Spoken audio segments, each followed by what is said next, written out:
Greg McIntyre at McIntyre Elder Law, and this is our chapter series. Our chapter series is going to be about saving the farm, and we are going to discuss each chapter of the book. One a week. Right? Hayden, we're going to discuss it, right? Absolutely. One a week, and this is chapter 1. Okay, so this is chapter 1 in the series, in the first part of the series, and just pay no mind to the people walking by in the background. We have beautiful Shelby, North Carolina in the background, and we're going to talk about the book. So, Hayden, how long did it take you to write this book? I wish I could take credit for it. It's a great book, but Greg, I'll have to say you took about 2.5 years. You did, yeah, about 2.5 years. Mm-hmm. I actually wrote the book. It took about 2.5 years, and you helped me edit the book, though. You did a great job of editing out and you know.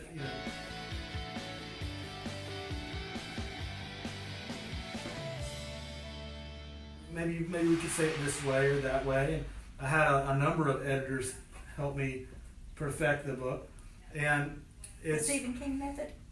The Stephen King method, yes. Anyone who wants to know how Stephen King writes books, it's exactly like I write books, because except I'm not Stephen King and he's a very talented writer. I'm not saying that, but he vomits everything kind of out in paper. He gets it out in paper, right? Just there, you know, it's there in a big draft, and then he'll trim the fat. He'll get it out to a number of trusted friends that are writers. Yeah, you see, they give him a book and a red pen, or a draft and a red pen. And a packet of red pens. Yeah. And he waits for them to come back, and then out of that, you know, he gets this really nice result and then he trims it down some more, you know, and goes, you know, mixes things and fix it up. He doesn't do any research about the technical things or anything else. He just makes that up as he goes along, and then backfills that information, right? For us, it was a little different, but because I had to do a ton of research on different things, and also a number of interviews. I interviewed quite a few different people about elder law and senior issues. And they were authorities in their field. So. They were, like Tipa Snow, who's an authority on Alzheimer's and dementia, things like that, or people of that caliber, or a dentist, Ken Luke's Craver for senior dentistry, and how dentistry can affect, and how dental care can affect longevity and quality of life, things like that. We talk a lot about overall about deed planning and protection, about protecting hard-earned money and property. And the reason I wrote the book is there are just a ton of legal red tape surrounding protecting money and property, qualifying for benefits that you might be eligible for, from veterans benefits that are pension benefits. This book was written for people like me who think a will, a durable power of attorney, and a healthcare power of attorney, and a living will, and you're all set. People who don't have the information to know or question what's in that. Yes. What's in that? What does it mean? What are the different parts of a power of attorney?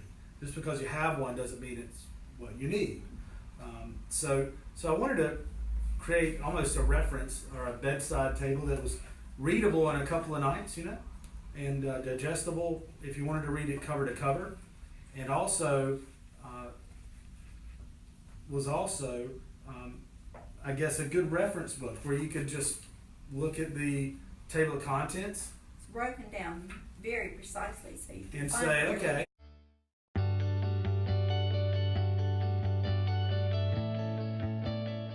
You know, for Medicaid crisis planning, how to plan for Medicaid crisis. Chapter 6. I'm going to look at this specific page, right? I know that life estate deeds are under 111, page 111. Ladybird deeds are on 112. Medicaid spin downs on 116. What about a single person art? Is it for a married?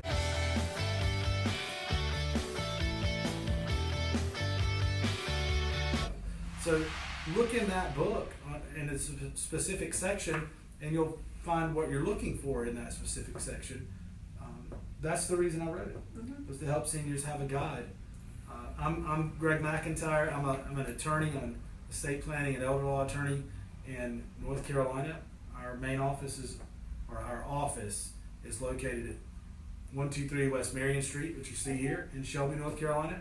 We do have meeting spaces in multiple cities, including our region, which spans right now Charlotte to Asheville by appointment only. We also meet with clients in home on a regular basis, and we talk about that in the book. So, but you know, I acknowledge a number of people in the book, and one of them is you, okay, essentially, and our editors and other contributors to the book. There's a foreword by me just talking about why I wrote it, the table of contents, and then chapter 1. So without further ado, chapter 1. What on earth is elder law, and why is it so important? In your foreword, can I read the first, or may I read the first You can, sentence? sure. While typical estate planning includes planning for incapacity during one's lifetime, as well as distribution of one's assets upon their passing, elder law attorneys have an added focus of planning with long-term care in mind. Often a traditional estate plan will have the same documents that an elder law attorney puts in place, like a revocable living trust, a pour-over will, a durable power of attorney, a healthcare power of attorney, and a HIPAA authorization. The provisions within these documents may vary significantly depending on the focus. Your age and your health and various other factors have to be considered in making the best plan for that specific person or family. So I like that because I think it explained very well what you're doing here and why, Sure. and why elder law is a little different. It is. It certainly is. I mean, you know, statistics are 70% of people over 65 are going to need some type of long-term care. That's a big number, 70%. That means 7 out of 10 of us, we're going somewhere. Hey, Taylor. Hey, Greg. Taylor's off camera over here. Hey, Taylor, come tell us how people can get the book if they need it. How can people get the book if they need it? Let's see. You can go on Amazon and order it. Right. You can come in our office. We have We can copies come in in our our office or office. call our and then- office. And then is it? I don't know. Hold on. Not Facebook. mcelderlaw.com. mcelderlaw.com/savingthefarm. Go to our webpage, mcelderlaw.com/savingthefarm. That's the landing page for the book page, or for the book. And there's links to both contact me and also to see the forms, some of the forms we have in the book and that are up there on PDFs that you can download. That's really meant too for people who have the audio book and want to get the forms. There's also links to buy the audio book, the print book, the ebook, or enhanced ebook, which has videos of me and of other people that I've interviewed talking about specific situations and specific things and subject matter that we discussed in the book. That's my favorite, is the enhanced ebook version. On iTunes, that's my favorite. That's my favorite one. But anyway, so there's multiple versions. You can get it pretty much anywhere. So just look for it on iTunes, search it, Saving the Farm. Or, And there's a local bookstore too here in Shelby, right? well, the local gift shop Yeah. on the corner up here. Mhm. I'm sorry. Victoria Victoria Stevens. Yeah, Victoria That's Stevens has it on the corner too. wonderful. But feel free to call us at 704-259-7040 and let us know. Or if you'll grab one of those sheets that I printed out with the VA or the Saving the Farm number on it, right? All the different campaigns we have. We can put out that number too before we're done. Okay? Alrighty, I will grab it. Thank you, You're Taylor. I welcome. appreciate it. I just had to call you on camera. Okay. Oops. And so, what on earth is elder law? Taylor does a lot of things for us, including some marketing. Yeah, Absolutely. Yeah. She's she multi-talented. is very good. So, what on earth is elder law? Now, I ask that question a lot of times when I do presentations. I thought it was important because I feel like a lot of people don't know. I found out when I was just interested in just being an elder law attorney and not doing anything else. I had somebody look at me that did some marketing and said, "Well, what are you talking about? What's elder law? People aren't even going to know what it is, right?" Mhm. So that's the real question. What on earth is elder law? What do you think? You want to give me a simple answer? Sure. Well, it's basically the same type of estate planning you would do, but for different circumstances. Mhm. So you're dealing more likely with seniors or people who are going to be seniors, Mhm. because planning ahead is more efficient and. Do you have long-term care insurance in place? Or your Yes. property's protected? Mhm. If not, can we protect them? if long-term care insurance isn't an option or it's never going to be in place, we need to plan for that situation where maybe we're hitting that long-term care situation and plan around it, right? Mhm. I Is love- there a veterans benefit, right? Is there a veterans Right. benefit available, like veterans aid and attendance, which can add up to $34,000 a year to your pension? And if that happens, then that's great. They can pay for in-home care, assisted living, or nursing home care down the road. And can we activate that? And when should we? A lot of what I have learned from you, I would never have learned any other way.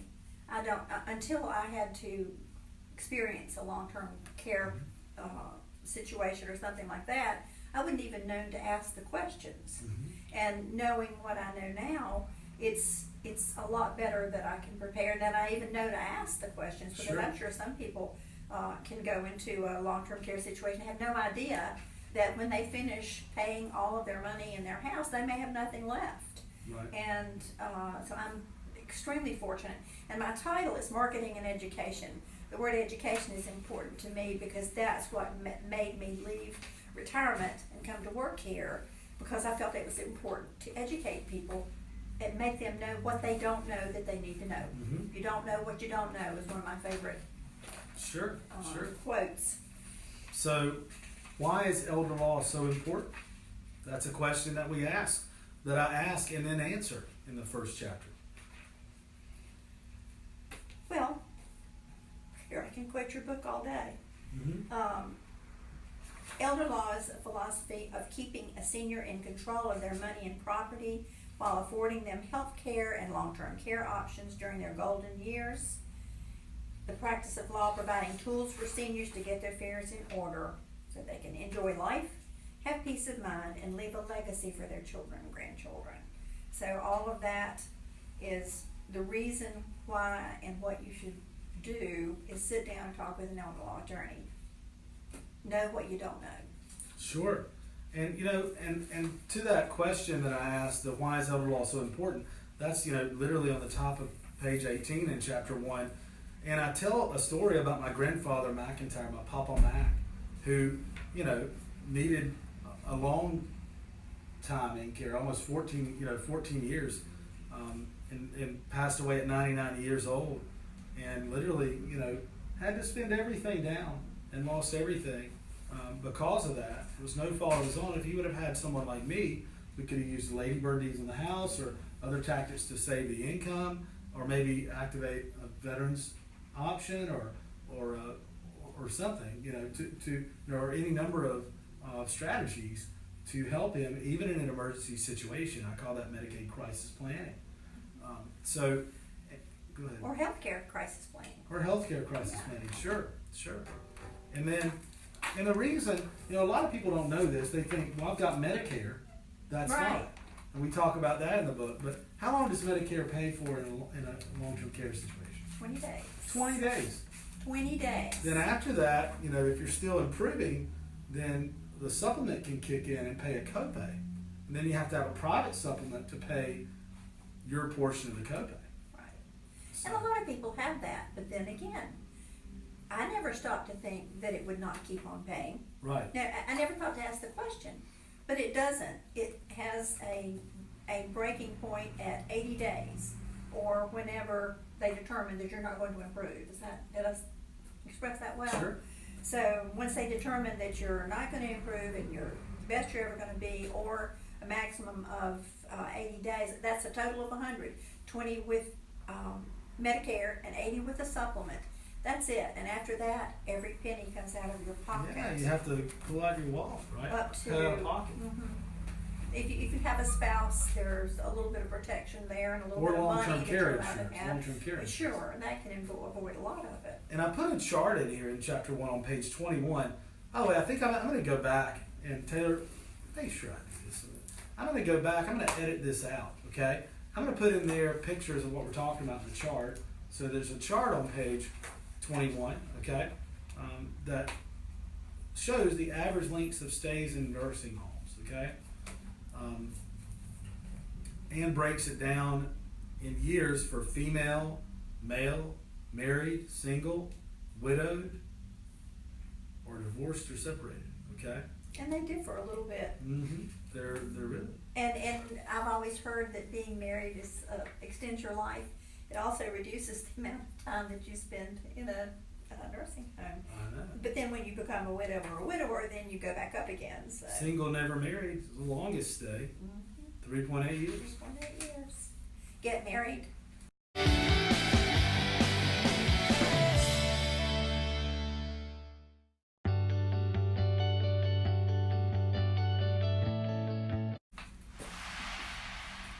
So, I'm married. Okay. Me too. Taylor's laughing off camera. So, so we talk about average costs of nursing homes and assisted living in the first chapter there, and it can be very, very expensive. $205 a day for semi-private nursing home living. That's about $6,200 to $3,500 per month. $6,235 per month. $229 per day for a private room on average. $6,965 per month. Assisted living care, $3,293 per month on average, and I think that's low. I do too. Because if you go into memory care, doesn't that really shoot it up pretty much? $21 per hour for home health aides, $19 per hour for homemaker services, and $67 per day for services in adult day healthcare Daycare. centers, like Life Enrichment Center, and those types of centers. And I do have a chapter in the book that focuses on types of care, and it goes over nursing home, assisted living, in-home care, and life enrichment centers. Yeah, how to stay home. And really as long tells the as difference in possible. all those long-term care options and how to pay for it. And I talk about how to pay for each. So that's chapter 1. That's a good summary of chapter 1. Next week, next Monday, we're going to talk about chapter 2, which is the foundations of elder law planning. Okay? And we're going to start talking about foundational documents and the differences, like general and durable power of attorney, healthcare power of attorney, living wills, types of wills. We're going to break down a will, talk about the executor and disposition, things like that, why wills are still necessary, the importance of planning, and talk about some of those things, pre-need funeral planning. And we'll talk about an interview with Cecil Burton of Cecil M. Burton Funeral Home, where he's the director, okay? And talk about a little bit about pre-need funeral planning as well. So tune in for next week for chapter 2 in our chapter series of Saving the Farm. And I have that 800 number. Thank you very much, Taylor. So the 800 number is 855-472-4050. So call us toll free, 855-472-4050 if you need us to mail you a copy of the book. Otherwise, Google it, go online, go to our website, mcelderlaw.com/saving the farm. Okay? And have a great day out there. It's a beautiful day. Thank you, Hayden. I appreciate We'll that. see you next Monday at noon. And Taylor, if you'll play us out.